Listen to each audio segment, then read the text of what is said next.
I'll admit it, I don't understand why 90 Day Fiancé star Jasmine Pineda still has fans supporting her.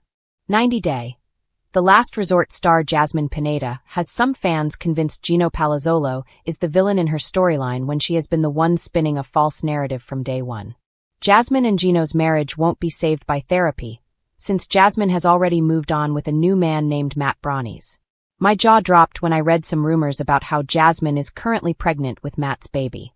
Despite all this, some viewers think Jasmine is a saint and Gino needs to apologize for the hurt he's caused her. Poor Jasmine is a concept that doesn't exist since Jasmine gave Gino enough reasons to dump her, but she was the one who was allegedly unfaithful. I don't get how Jasmine can be defended when she spent season after season humiliating him. If Jasmine saw Gino's lack of attraction to her as such a problem, she could have split up with him and stayed back in Panama with her children. Jasmine hasn't bothered to go and meet her kids and uses them as an excuse to paint Gino as the bad guy. Here's a list of everything else she did. I've followed Jasmine and Gino's journey in the franchise from the start. One thing that was constant in this relationship was Jasmine constantly looking for ways to humiliate her husband.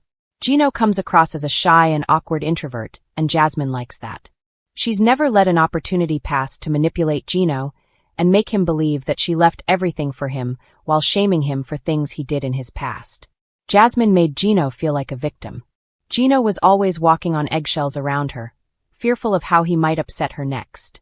I was not surprised when Gino accused Jasmine of being a bully through his comments on certain posts of At Therealitiveness, where Jasmine accused him of being unsupportive. Jasmine also implied that Gino was gay. He lashed out at Jasmine via 90 Day Fiancé _Alexa by mentioning that she's the one who degrades and emasculates him often. Gino accused Jasmine of verbally abusing him daily ever since she came to Michigan. Many times very intense and literally screaming, he added. Gino was not lying or making fans assume things. I'd watched everything he was talking about on multiple 90 Day Fiancé spin-offs. In May 2024, 90 Day Fiancé Update dropped a bombshell that made me gasp. While there had been rumors that 90DF's Jasmine had a new man in her life, the blogger confirmed it was a man named Matt she had met at her gym in November 2023 and had an affair with for a month before getting caught by Gino. The crafty Jasmine complained about Gino not allowing her to drive to the gym herself. She accused him of creating a power dynamic by wanting to drive her to the gym, but in reality, I'm sure she was afraid of getting caught cheating red-handed. Jasmine criticized Gino of being overly controlling in front of his family.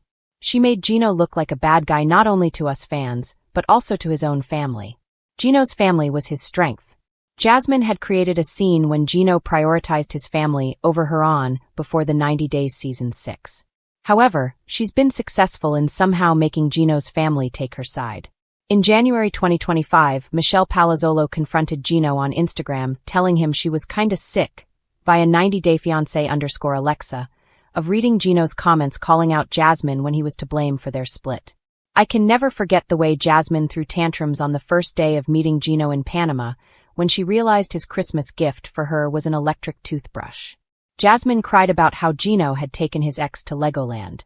She made him whisk her off to an island vacation despite knowing that he'd been laid off from his job. Jasmine expected Gino to pay her rent for the fanciest apartment in town. She was making him pay for her cosmetic surgeries and her hair, and lashing out whenever he protested. I'm certain she thought Matt would provide better for her than Gino did. Jasmine accused Gino of controlling her finances after their wedding. The truth was that Gino was penny pinching as he'd quit his job to help Jasmine become comfortable with life in the US. While Gino wanted the best for his wife, she claimed the reason she drifted away from him was because of their lack of intimacy. Gino has repeatedly stated that Jasmine's mean words and frequent arguments led to him losing attraction towards her. Jasmine was secretly on birth control when Gino went to see her in person in Panama for the first time. Gino's only intention on the trip was to propose to Jasmine and get her pregnant. Whenever Gino brought up the idea of having a baby, Jasmine made a new excuse, and he fell for it. She said she was worried about who would look after her child in the US because she didn't trust his family. She cried about how her son was born with special needs and was afraid that her baby with Gino would also be at risk. Jasmine claimed she had to go under fertility treatments to get pregnant. She even said she wanted a bigger house before she had a baby, so the three of them could live there peacefully. Now, Jasmine is supposed to be 7 months pregnant with Matt's baby and living in a new city.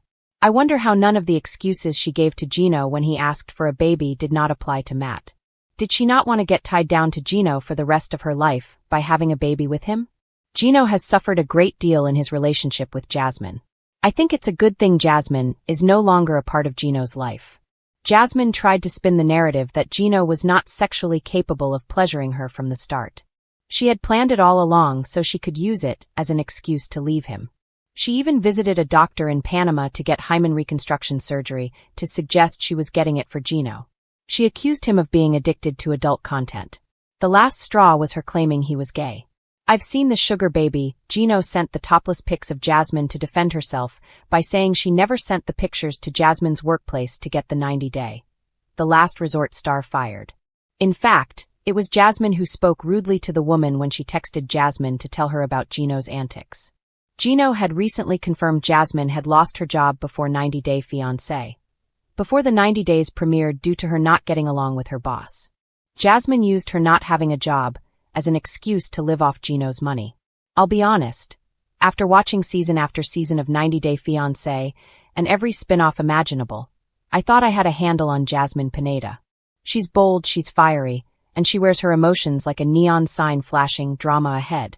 But lately, I'll admit it, I don't understand why Jasmine Pineda still acts this way. From the beginning, Jasmine has been one of the most unforgettable cast members in franchise history.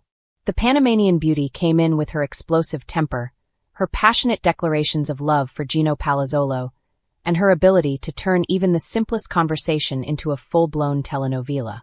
It was equal parts captivating and chaotic. But as the seasons rolled on, something that was once entertaining has started to feel confusing. Because Jasmine seems stuck in an endless emotional loop. The Gino cycle, love, rage, repeat. Every 90-day Fiancé fan knows the pattern. Jasmine loves Gino madly one moment, talking about soulmates and destiny, and the next, she's throwing his hat out the window or packing her bags in tears.